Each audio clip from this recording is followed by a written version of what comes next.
মেহরাব অবাক হয়ে বলে, তুমি তো সুন্দর করে কথা বলতে পারো, এভাবে বলো না কেন? রিমি একটু হেসে বলে, গ্রামের মানুষ তো, শুদ্ধ কথাও তাদের গায়ে লাগে। আমার স্বামী, মানে আগের স্বামী, এইভাবে কথা বলার জন্য একদিন মেরেছিল। কি বলছো? এসব কারণেও কেউ মারে? আসলে রেগে গিয়েছিল প্রচুর, আমি বুঝি নাই তখন, তাই আর কি। এ কেমন আজব মানুষ। ভালোই হয়েছে ডিভোর্স হয়ে গিয়েছে। রিমা হাসে শুধু, সে তো পড়াশোনা করেছে, ভদ্রতা বিষয়টা ভালোই বুঝে। তবে তার আগের স্বামী বুঝতো না, একটু ভুল হলেই মারধর করত। বিয়েটাও তো করতে চায়নি তাকে, নিজের দোষে বাধ্য হয়ে করেছে। লুপ্ত ছিল তার শরীরের ওপর, সেটা পাওয়া শেষ, তার মূল্যও শেষ হয়ে গিয়েছিল। তারপর ছিল শুধু অত্যাচার। এর মাঝেও একটু ঠাঁই পাওয়ার জন্য সে মাটি কামড়ে ধরেছিল, সেটাও হলো না। তাকে ডিভোর্স দিয়ে চাচার বাড়ি পাঠিয়ে দিল, আর সেখানে আরেক দফা অত্যাচার। রিমির ভিতর থেকে দীর্ঘশ্বাস বেরিয়ে আসে। মেহের অবাক হয়ে রিমির হাসির দিকে তাকিয়েছিল। তার বয়সই তো, অথচ জীবনের অনেকটা অংশ পার করে এসেছে, আর সে হচ্ছে বাবা মায়ের একমাত্র আদরের দুলালি। রিমির কথা শোনার পর মেহেরের অনেক খারাপ লাগে। সে নিজেও ভাইয়ের হঠাৎ বিয়ে নিয়ে খুশি হতে পারছিল না। একমাত্র ভাইয়ের বিয়ে নিয়ে কত চিন্তা ভাবনা ছিল তার, অথচ বাবার একটা সিদ্ধান্তে সব পানিতে ভাসিয়ে দিয়েছে। বাহির থেকে মায়ের ডেকে মেহরাফের হুঁশ ফিরে। সে রিমিকে বসিয়ে রেখে মায়ের কাছে যায়। হ্যাঁ আম্মু বলো, ওই মেয়ে কোথায়? গড়ে বসে আছে আরাম করে, নাকি রান্না করবে না? এজন্যই বাড়িতে বসিয়ে রেখেছি নাকি? মেহরাব অবাক হয়ে বলে, এভাবে কথা বলছো কেন? তুমি তো এমন না আম্মু, বাড়িতে মেট আছে তো, আর রান্না তো তুমিই করো, এখন ভাবির কথা বলছো কেন? মেয়ের কথায় শামিনা বেগম আরো রেগে যান, চিল্লিয়ে বলে, বাহ, আমার মেয়ে হয়ে বাহিরের একটা মেয়ের কথা বলছিস? বাহিরের বউ এসেছে আর বাহিরের কাজ করবে না, তা কেমন করে হবে? আদৌ বাড়ির কাজ পারে নাকি? হয়তো আগের ঘরে ডিভোর্স হবে কেন? রুমের ভিতর থেকে রিমি সব কথাই শুনতে পায়। এসব নিয়ে তার মাথা ব্যথা নেই, এসব কথা শুনে শুনে তার অভ্যাস আছে। তাই সে নিঃশব্দে মেহরাবের রুম থেকে বের হয়ে আসে। সুজা শামিনা বেগমের কাছে এসে বলে, কি করতে হবে বলে দেন, আমি করে দিব। বলে দিতে হবে মানে কি? দুপুর হয়ে যাচ্ছে, রান্না করতে হবে না? মেয়ে মানুষ হয়ে কখন কি করতে হবে জানা নাই? রিমা মাথা নিচু করে বলে, কি রান্না করব বলে দিন। শামিনা বেগম একে একে কয়েক পদের কথা বলেন। এতে পদের কথা শুনে মেহরাব বলে, হ্যাঁ, এত পদ কে খাবে? 2-3টা বললেই তো হয়, তোর কথায় চলবে? আমি ছেলে আমার না খেয়ে চলে গিয়েছে আজ, আমি ফ্ল্যাটে যাব খাবার নিয়ে, খাবার ভালো না হলে খবর আছে। রিমি নিঃশব্দে রান্নাঘরের দিকে এগিয়ে যায়। সকালে মেহরাব তাকে সবগুলো রুম দেখিয়েছে। রান্নাঘরে গিয়ে দুজন মেয়েটকে দেখেছে, তাদের পরনে তার থেকেও ভালো পোশাক, যেন রিমা নিজেই এই বাড়ির মেট আর ওরাই বাড়ির সদস্য। মেট দুজন তার দিকে তাকিয়ে একে অপরের সাথে ফিসফিস করছে। এদের একজনের বাড়ির রান্নায় শামিনা বেগমকে সাহায্য করে, আরেকজন ঘরোয়া পরিষ্কার করে। শামিনা বেগমের ছোট্ট এই সংসারে দুজন মেয়েদের কোনো দরকারই ছিল না, শুধু একটু সাহায্যের জন্য রিয়াজুল হক একজন মেট হালিমা খাতুনকে নিয়ে এসেছিলেন, কারণ শামিনা বেগম একটু অসুস্থ। অপর মেয়েটি হালিমা খাতুনের বোন হয়। তার স্বামী মারা যাওয়ার পর রোমানে যাওয়ার কোনো জায়গা ছিল না, তাই শামিনা বেগম নিজেই রোমানাকেও বাড়িতে মেট হিসেবে রেখে দেন।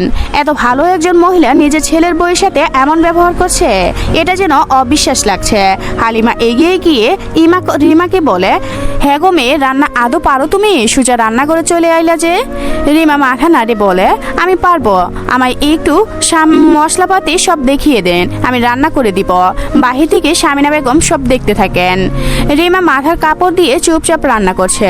ওর রান্নার চটপট ভাব দেখে মনে হচ্ছে এই কাজে বেশ পারদর্শী সে। মেহরাবও সেখানেই ছিল। সে প্রায় তৈরি হয়ে গিয়েছিল রিমাকে নিয়ে শপিংয়ে যাওয়ার জন্য। এরই মাঝে মা এসে ব্যাঘাত ঘটিয়ে দিল। আম্মু ভাবিকে নিয়ে শপিংয়ে যেতাম, বাবা তো বলে গেল। এতে তিনি ধমক দিয়ে বললেন, সাহস বেশি হয়ে গিয়েছে নাকি? বাবা বলল, আর রাজি হয়ে গেলে? একা কখনো শপিং করতে গিয়েছিস তুই? মেহরাব দুদিকে মাথা নাড়ায়। সত্যি তো, সে একা কখনোই যায়নি। হয়তো মার সাথে গিয়েছে, নয়তো ভাইয়া, কেউ তো সাথে থাকতো। তবে আজকে সে রাজি হয়ে গিয়েছিল একমাত্র রিমির জন্য, কারণ আর কেউ তো যেতে রাজি হচ্ছে না। মেহরাব মৃদু সুরে বলে, ভাবি তো কেন, ভালো কোনো ড্রেস নেই, দেখো কেমন পুরনো ড্রেস পরা, তার ওপর পিঠের দিকে ছেঁড়া ছিল, সেলাই করে রেখেছে, তুমি তো দেখবেই। তো আমি কি করব? মায়ের এমন কথায় মেহরাব চুপ হয়ে যায়, আর যেন নিজের মাকেই সে চিনতে পারছে না। তার মা তো কখনোই এমন করতো না। রোমানা প্রথম সেই দিনে, যেদিন এই বাড়িতে এসেছিল, মা নিজে গিয়ে তার জন্য কাপড় কিনে এনেছিল, আর আজ ভাবিকে নিয়ে মা কেমন হেলাহুলু করছে, অথচ এ হচ্ছে তার একমাত্র ছেলের বউ। পরপর এক হাতে সব রান্না শেষ করে রিমা এসব রান্নার কাজে সে পারদর্শী। চাচির বাড়িতেও সে নিজেই রান্না করত, সেই স্বামীর বাড়িতেও রান্না করেছে, কোনোদিন একটু ভুল হলেই মাত্র। এসব মার খেতে খেতে সে এখন রান্নায় পারদর্শী হয়ে গিয়েছে, যেন এখন কেউ তার সাথে রান্নায় পেরে উঠবে না। এখন এক হাতে সব রান্না করছে বলবে না। হালিমা আর রোমানা দুজনেই একটু সাহায্য করছে। এটা দূর থেকে সামিনা বেগম দেখলেও কিছু বলেনি। এত রান্নার পর সে ঘেমে একাকার। আসলে গ্রামে তো খোলামেলা রান্নাঘর ছিল, বাতাস ছিল প্রচুর, কিন্তু এখানে বাড়ির ভিতরে রান্নাঘর, বাতাস কম, তাই বেশি ঘেমে গেছে সে। রান্না শেষে ওনার হাত মুখ মুছে সে সামিনা বেগমের সামনে যায়। তিনি আজকে একবার তাকিয়ে রিমাকে রুমে যেতে বললেন। রুমের কথা শুনে রিমা রনির রুমে যায়, কারণ তাকে আসার পর থেকে তো এই রুম থাকতেই হয়েছে। তবে বিপত্তি ঘটে যখন ঘেমে ভিজে 3 পিসটা জামার হঠাৎ কোমরের দিকে ছিঁড়ে যায়। এখন তো রিমা ভয় পেয়ে যায়, কারণ তার কাছে আরেকটা জামার সেট আছে, আর তো কিছুই আনতে পারিনি। এখন কি হবে? কাকে তো কিছু বলতেও পারছে না, কারণ তাকে এইখানে কেউ পছন্দই করছে না। আর শ্বশুরকে তো এইসব কথা বলতেই পারে না, কিভাবে বলবে? ভারী লজ্জার কথা যে। রিমি বিছানায় বসে বারান্দায় গিয়ে দেওয়াল ঘষে বসে থাকে। বেশ ক্ষুধা লেগেছে তার, কিন্তু কষ্ট হচ্ছে না, কারণ অভ্যাস হয়ে গিয়েছে তার ক্ষুধা পেট নিয়ে কাজ করতে। রিমি বসে থেকে পুনরায় কথাগুলো ভাবছিল। তার এসএসসি পরীক্ষার পর্যন্ত জীবনটা স্বাভাবিকই ছিল। সকালে উঠে রান্নাঘর শেষ করে স্কুলে যেত, তারপরে এসে খাবার খেতে থাকতো, নয়তো না সোজা দুপুরে রান্না করত। একেবারে দুপুরের খাবার খেয়ে আবার রাতের রান্না, এভাবে চলছে তার জীবন। এটা স্বাভাবিক তার কাছে, কারণ মা বাবা ছাড়া এতিম এক মেয়েকে যে তাদের চাচা চাচি বাড়িতে থাকতে দিয়েছে, সেটাই তো অনেক ছিল। বাবা তাকে পড়াশোনাও করিয়েছে, যদিও সেটা তার বাবার সঞ্চয়ের টাকায়। রিমির বাবার আগে গ্রামের বাড়ি গাড়ি চালাতো, তারপর ও মায়ের সাথে বিয়ের পর টুকটাক শহরের গাড়ি চালানো শুরু করে। এভাবে একসময় শহরের গাড়ি চালানো শুরু করে, সেজন্য বাড়িতে তেমন আসতে পারে নাই। প্রতি মাসে 2-3 বার আসতো, প্রয়োজনীয় টাকা পয়সা দিয়ে একদিন থেকে আবার চলে যেত। তবে বাবা তাদের মেয়েকে অনেক ভালোবাসতো, শুধু জীবনিকার ত্যাগের জন্য দূরে থাকতে হতো। এভাবে চলছিল তাদের জীবন। তবে হঠাৎ একদিন ছোট সংসারের বিপত্তি নেমে আসে। শহরে গাড়ি চালাতে গিয়ে অ্যাক্সিডেন্ট, বাবার স্পট ট্রেড। তখন রিমি বোধহয় ক্লাস 5-এ পড়তো। মা ধীরে ধীরে অসুস্থ হয়ে পড়েন। মায়ের আগে থেকে শারীরিক কিছু অসুস্থতা ছিল, শ্বাসকষ্টে বেড়ে যায়। বাবার কিছু সঞ্চয় আর গ্রামের হাঁস মুরগি পেলে সব সবজি বেচে তার জীবন চালানো শুরু করে। মোটামুটি সুখেই ছিল, তবে সেটাও বেশি দিন টিকলো না। শ্বাসকষ্টে মাও একদিন চলে গেল। একাকী রিমিকে তখন তার চাচা এসে বাড়িতে তুলে নিয়ে গিয়েছে, তবে শর্ত নাই, বাড়ির সকল কাজ সে করত। চাচি তখনও অতটাও খারাপ ছিল না, তবে ধীরে ধীরে কেমন যেন হয়ে গেল। হয়তো রিমি বোঝা হয়ে দাঁড়িয়েছিল, অবশ্যই বোঝা হওয়ারই কথা। চাচা চাচি ছোট মেয়ে রিমি বাড়তি বোঝা ছিল, তাই তো এসএসসি পরই বিয়ের ব্যবস্থা করেছিল। যদিও সেই বিয়েটা স্বাভাবিক ছিল না, সেখানেও কত কাহিনী ঘটেছিল। এসব মনে পড়তেই রিমির ভিতর থেকে দীর্ঘশ্বাস বেরিয়ে আসে। এসব কথা সে ভুলে যেতে চায়, তবুও বারবার মনে পড়ে যায়। এজন্যই বোধহয় বলে সুখ বেশি দিন টিকে না, আর দুঃখের দিনগুলো সহজে ভোলা যায় না। আদৌ কি সে কখনো তার জীবনে সুখের সন্ধান পাবে? রনি কি তাকে কখনো মেনে নিবে, নাকি আগের মতোই আবারও তার ঠাঁই হবে চাচির সংসারে? রনি, কোথায় তুই? আম্মু ভার্সিটি। আমি কেন? তোর ফ্ল্যাটে এসেছিলাম রে, চলে আয় তুই। তুমি কষ্ট করে আসতে গেলে কেন? আমাকে বলতে আমি বাড়ি যেতাম। বললেও কি আসতে? রনি থেমে যায়। মনে পড়ে রিমার কথা। সত্যিই তো তাকে আজ বাসায় যেতে বললেও সে যেত না, তাই মা নিজেই চলে এসেছে।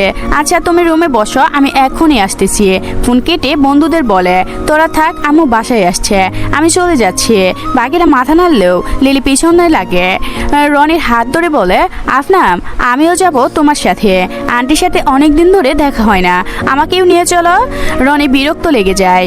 সিয়াম মোনা লিলিকে টেনে সরিয়ে নিতে চাইলেও পারে না, আজ সে যাবে।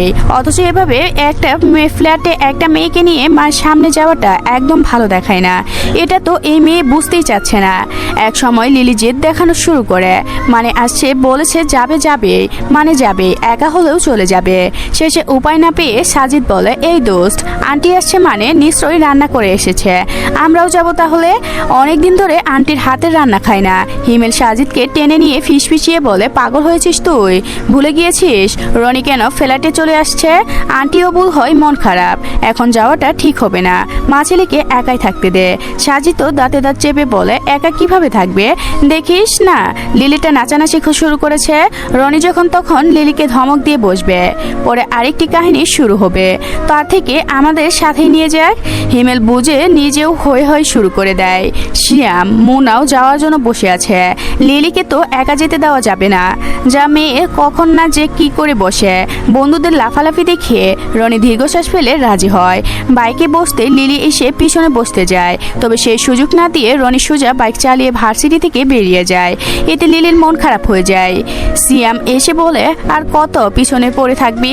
দেখিস তো রনি বাইক নিয়ে কখনো আমাদের কাউকে উঠায়নি, তাও তুই এমন করিস কেন? লিলি মৃদু চেঁচিয়ে বলে, তোরা আর আমি এক নাকি? আমি রনিকে ভালোবাসি, দেখিস সেও একদিন আমায় ভালোবাসবে, আর ভালোবাসলেই ওই বাইকে উঠাবে আমায়। সাজিদ আর হিমেল দীর্ঘশ্বাস ফেলে নিজের বাইক স্টার্ট করে। ওদের মাঝে হিমেল আর মোনা কাজিন হয়।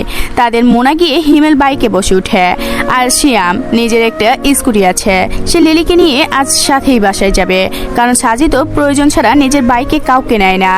রনি পিছনে পিছনে আরো দুটা বাইক, আর এতক্ষণে স্কুটি পরপর ভার্সিটি থেকে বেরিয়ে যায়। স্বভাবত সবাই সেদিকেই তাকিয়ে থাকে।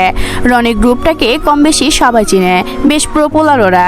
ভার্সিটির বিভিন্ন অনুষ্ঠানেও ডাইনিং হিসেবে থাকে। সবার কাছে রনি সৌন্দর্য আর ভালো ব্যবহারের জন্য বেশ পরিচিত। রনি একেবারে ফর্সা না, আবার শ্যামলাও না, মিডিয়াম রকমের, তবে চেহারার গড়ন অনেক সুন্দর। প্রথম দেখাতেই যে কারোর মনে ধাক কেটে যায়। বয়সে একটু কম হলেও ব্যবহারের পুরুষ পুরুষ ভাব বেশি, সেটার জন্যই হয়তো মেয়েদের কাছে বেশি প্রিয়। বাসায় পৌঁছে রনি তার মাকে জড়িয়ে ধরে, এটার এক প্রকার স্বভাব বলা যায়। উঠতে বসতে মাকে জড়িয়ে ধরে পরম শান্তি অনুভব করে। মায়ের কাছে তার ফ্ল্যাটের চাবি দেওয়া আছে, যাতে মন চাইলে যখন তখন এখানে আসতে পারে। রনি তার মায়ের কাছে আসলে যেন বাচ্চা হয়ে যায়, সবসময় মায়ের আশেপাশেই থাকে। পরিবারের বড় সন্তানের ছেলে হওয়ায় মায়ের প্রতি বেশি টান তার। ছেলেরা নাকি মাকে বেশি ভালোবাসে, এটা রনিকে দেখলেই বোঝা যায়। রনি মাকে বলে, আম্মু সাজিদরাও এসেছে, সবাই এসেছে। মা ছেলের মাথায় হাত বুলিয়ে দিয়ে বলে, সবার জন্যই এনেছি, নো টেনশন, আমার তো আবার ছেলে মেয়ের অভাব নেই, ওরা না আসলেও আমি নিজেই ডেকে আনতাম। রনি হেসে ফেলে, আসলেই তার বন্ধুরা এতটাই ফ্রেন্ডলি, তার মা বাবাকেও নিজের মা বাবা বানিয়ে ফেলেছে। সাজিদ আর হিমেল তো মাঝে মাঝে তার মায়ের কাছে বিভিন্ন জিনিসের আবদার করে বসে, আর রনির মা হয়েও হাসি মুখে সব মেনে নেয়। রনি আসার একটু পরই বন্ধুরা সবাই চলে আসে। লিলি এসে আন্টি বলে সামিনা বেগমকে জড়িয়ে ধরেন। প্রায় মাঝখানখানকের পর তাদের সাথে দেখা হয়েছে। কিছুক্ষণ গল্প করে সামিনা বেগম খাবারের ব্যবস্থা করেন। রনিও ফ্রেশ হয়ে এসে মায়ের সাথে হেল্প করে। সাজিদ হিমেল খুশিতে দৌড়ে গিয়ে খাবার খেতে বসে পড়ে। লিলি সিয়া মুনাও হেসে ওদের অবস্থায় দেখে সবাই মিলে একসাথে খাবার খেতে বসে। তবে খাবারের প্রথম লোকমা মুখে তুলে রনি থমকে যায়। বাকিরাও কিছু একটা ভেবে সামিনা বেগমের দিকে তাকান। সীমা বলে, আন্টি আজকে কি অন্যভাবে রান্না করেছেন? স্বাদটা অন্যরকম লাগছে কেন? সামিনা বেগম কিছুটা আমতা আমতা করে বলে, হ্যাঁ তো অন্য মশলা দিয়েছি, কেন ভাল লাগছে না? হিমেল আর সাজিদ যেন ব্যাপারটা বুঝে ফেলে। তারা রনির দিকে তাকিয়ে দেখে সে শব্দ ছাড়াই ধীরে ধীরে আরো কয়েকটা লোকমা খাবার খায়। তার চেহারা দেখে বোঝা যায় না তার ভালো লাগছে নাকি খারাপ। মোনা খেতে খেতে বলে, অসাধারণ হয়েছে আন্টি, একেবারে অন্যরকম স্বাদ। সবাই ওর সাথে সায় দেয়। সাজিদ হিমেলও মজা করে খেতে থাকে। রনি মায়ের দিকে তাকিয়ে বলে, তুমি খেয়ে আসোনি? এই দুপুরেও না খেয়ে চলে এসেছ? সামিনা বেগম একটু ঘোরানোর চেষ্টা করলেন। আসলে ছেলের চিন্তায় যত তাড়াতাড়ি পিছনুক, খাবার নিয়ে চলে এসেছে, খাবার খাওয়ার সময় পায়নি। রনি বুঝে মাকে নিজের সাথেই বসায়, নিজের প্লেট থেকে খাবারের লোকমা তুলে মায়ের মুখে দেয়। এটাও রনির আরেকটা অভ্যাস বলা যায়। ছোট থেকেই এই অভ্যাসের সৃষ্টি হয়েছে। আসলে সামিনা বেগমের মাথা ব্যথা, পায়ে ব্যথার মতো রোগে সারা বছরই লেগেই থাকে। ছোট থেকেই রনি এসব দেখে এসেছে। বাবা সরকারি চাকরি করে, সময় মতো ডিউটিতে চলে যেতে হয়। উনি যতক্ষণ বাসায় থাকতেন রনি টেনশন ছিল না, কিন্তু বাবা চলে যেতেই বাকিটা সময় মাকে সে দেখতেই রাখতো। ছেলে হয়েও মায়ের কতটুকু যত্ন সেবা করছে। মেয়েরাও বোধ হয় ততটা করে না। কখনো মা খাবার খেতে না পারলে রনি নিজের হাতেই মাকে খাইয়ে দিত। এভাবে চলতে চলতে সে বড় হওয়ার পরও এই অভ্যাস যায়নি।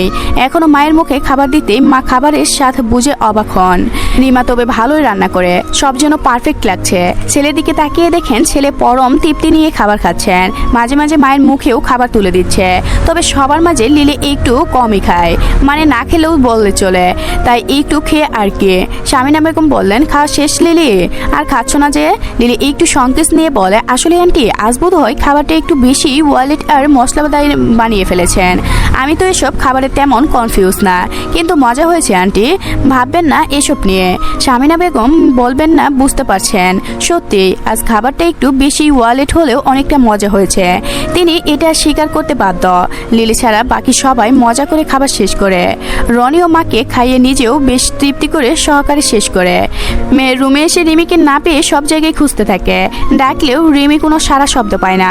ওয়াশরুমে খোলা বারিন্দা গিয়েও পায় না। রুমের বাইরে এসে সব জায়গায় ডাকতে থাকে, কোথাও পায় না। হালিমা বেগম আর রোমানা চারপাশে খুঁজেও পায় না রিমিকে। মেহরাব টেনশন পড়ে যায়। এ কেমন কথা, নতুন বউ বিয়ের পরের দিনই উধাও। মা যাওয়ার সেই নিজের রুমেই বসেছিল। এখন রিমির কথা শুনে মনে পড়তে এসে এখন থেকে পাচ্ছে না। মাকে ফোন দিতে গিয়ে হঠাৎ কি যেন মনে করে আবার দৌড়ে রনির রুমে যায়। গিয়ে বারিন্দায় থাকা বড় দোলনাটার আড়ালে রিমিকে ঘুমন্ত অবস্থায় দেখতে পায়। রিমিকে পেয়ে মেহরাব স্বস্তির নিঃশ্বাস ফেলে। রিমিকে কয়েকবার ধাক্কা দিয়ে ডাকতে থাকে, ভাবি ও ভাবি উঠো না। হঠাৎই রিমি চমকে উঠে হাত ভর দিয়ে কয়েক ধাপ পিছিয়ে যায়। সামনে তাকিয়ে মেহরাবকে দেখে একটু শান্ত হয়। মৃদুকণ্ঠে বলে, আসলে বুঝতে পারছি না কখন ঘুমিয়ে গিয়েছিলাম। মেহের বুকে হাত দিয়ে স্বস্তির নিঃশ্বাস ফেলে, একেবারে ভয় পাইয়ে দিয়েছিলে তুমি। আমার তো সম্পূর্ণ বাড়ি খুঁজে ফেললাম, অথচ তুমি এখানে ঘুমিয়ে আছো। এত গভীর ঘুম তোমার? রিমি লজ্জা পেয়ে যায়। আসলেই গত রাত থেকে তার প্রচুর ঘুম পাচ্ছে। সকালে এত ঘুম দিল, এখন আবার এখনো ঘুম দিল। এই ফ্লোরে বসে কিভাবে ঘুমালে? দোলনায় বসেও তো পারতে। আমি তো এমনিই বসেছিলাম, কখন যে ঘুমিয়ে গেছি বুঝতেই পারি না। হঠাৎ মেহের খেয়াল করে রিমির জামার সাইডে অনেকটা ছিঁড়ে গিয়েছে, কোমরেও দেখা যাচ্ছে। এটা দেখে মেহের বলে, ভাবি জামা ছিঁড়ল কিভাবে? এখন রিমি কি বলবে? সে পুরনো ড্রেস ছেঁড়াটা তো স্বাভাবিক। রিমি তাড়াহুড়া করে নিজেকে উন্না দিয়ে ঢেকে নেয়, কিন্তু এভাবে তো সে সবার সামনে যেতে পারবে না। উঠে দাঁড়ালে জামা সরে গিয়ে কোমর দেখা যায়। কি মনে করে মেহের তাকে বসিয়ে রেখে নিজের রুমে যায়। কাবার থেকে রিমির দেওয়ার মতো 3 পিস খুঁজতে থাকে, কিন্তু তার তো তেমন কোনো 3 পিস নেই। সে বেশ লং স্কার্ট পরে, তাই সেখান থেকে নিজের একটা স্কার্ট এনে রিমিকে দেয়। ভাবি আমার নিজেরই কোনো 3 পিস নেই, তাই এখন এগুলাই পরে নাও, আম্মু পরে তোমার শপিং করিয়ে দিবে। রিমি মৃদু হাসে শুধু। মেহেরের ড্রেসটা হাতে নেয়। এখনও তাকে অন্যের পোশাক পরতেই থাকতে হবে। শ্বশুরকেও দেখে যা বুঝেছে তিনি ভালো শপিং করে দিবে না। মেহের নিয়ে যেতে চাইলেও সেখানেও আটকে দিল। রিমির হাইট মেহেরের হাইটের কাছাকাছি, তাই স্কার্টটা পারফেক্ট হয়েছে। তবে গেঞ্জিটা পরতে গিয়ে রিমির সংকোচ লাগছিল, কারণ সে এসব ড্রেস আগে কখনোই পরেনি। তো ভেবে পায় না পরে সে নিজের জামাটা আবারও সেলাই করে নিবে, তাহলে আর সমস্যা হবে না। রিমি ড্রেসটা চেঞ্জ করে বের হতে মেহের অবাক হয়ে দেখে কত সুন্দর লাগছে রিমিকে। আসলেই একটা ভালো পরিবেশও মানুষের সৌন্দর্য ফুটিয়ে তোলে, তেমন একটা সুন্দর ড্রেসও রিমি সৌন্দর্য ফুটিয়ে তুলেছে। বিকালে পর্যন্ত রনি বন্ধুরা ফ্ল্যাটে থাকে, সবাই মিলে গল্প করে অনেক মজা করে সময় কাটায়। বন্ধুদের সাথে রনিও সবসময় একটা সুন্দর সময় কাটায়। বেশ গল্পগুজবের পর বন্ধুরা চলে গিয়ে শামিনা বেগম বললেন, রনি তুমি তৈরি হও, আমি বাড়িতে যাব না, বাইরে যাব শপিংয়ে। তোর কাছে টাকা থাকলে সাথে করে নিয়েই তো। আমি তো আনতেই ভুলে গিয়েছি। শপিংয়ের উদ্দেশ্যে আসলে টাকা নিয়ে আসতে মনে করতাম। আমি টাকা পাবো কোথায়? কয়েকটা টাকার জন্য এমনি রিয়াজুল হকের পায়ের কাছেই পড়ে থাকতে হয়। শামিনা বেগম ছেলেকে হালকা করে একটা মার দিয়ে বলে, মায়ের সামনেও মিথ্যা কথা? আমি তোকে চিনি না, তাড়াতাড়ি আয়। রনি মুচকি হেসে বলে, মেহেরের জন্য শপিং করলেও ওকে সাথেই আনতে, নয়তো দেখবে পরে বলবে এটা পছন্দ হয়নি, ওটা ভালো লাগেনি। যত অভিমান তার। শামিনা বেগম একটু চুপ থেকে বললেন, মেহেরের জন্য না, রিমির জন্য যাচ্ছে। ওই মেয়ের কোনো ভালো ড্রেস নেই, তাই ভাবলাম কিনে নিয়েই যাই। রনি থেমে যায়। রিমির কথা যেন তার খেয়ালই ছিল না। চুপ থেকেই রুমে গিয়ে টাকা নিয়ে আসে, তারপর মাকে সাথে নিয়ে শপিংয়ের জন্য বেরিয়ে পড়ে। তবে রিমির ব্যাপারে তার কোনো কথাই নাই। মেহের রিমিকে সাথে নিয়ে দুপুরের খাবার খেতে বসে টুকটাক গল্প করতে গিয়ে তাদের দেরি হয়ে গিয়েছে। মেহের বাসায় তার সমবয়সী মেয়ে যেন গল্প আসর সাজিয়ে বসেছিল, অথচ রিমি সেই কখন থেকে ক্ষুধা লেগেছে তাও সে কিছু না বলে ওভাবে বসেছিল। বেশ কিছু সময় হঠাৎ পরে মেহেরের মনে হয় তারা দুপুরের খাবার খায়নি, তাই তাড়াহুড়া করে রিমিকে সাথে নিয়ে খেতে এসেছে। ইস কেমন যে আমি নিজেই তো খাবারের খেয়াল থাকে না, তোমাকেও এভাবে বসিয়ে রেখেছিলাম বলে নিজে থেকে খাবার সাজিয়ে নিয়ে রিমিকে নিয়ে খেতে বসে। রিমি খাবার সামনে রেখে বলে, তোমার আম্মু যে খায়নি।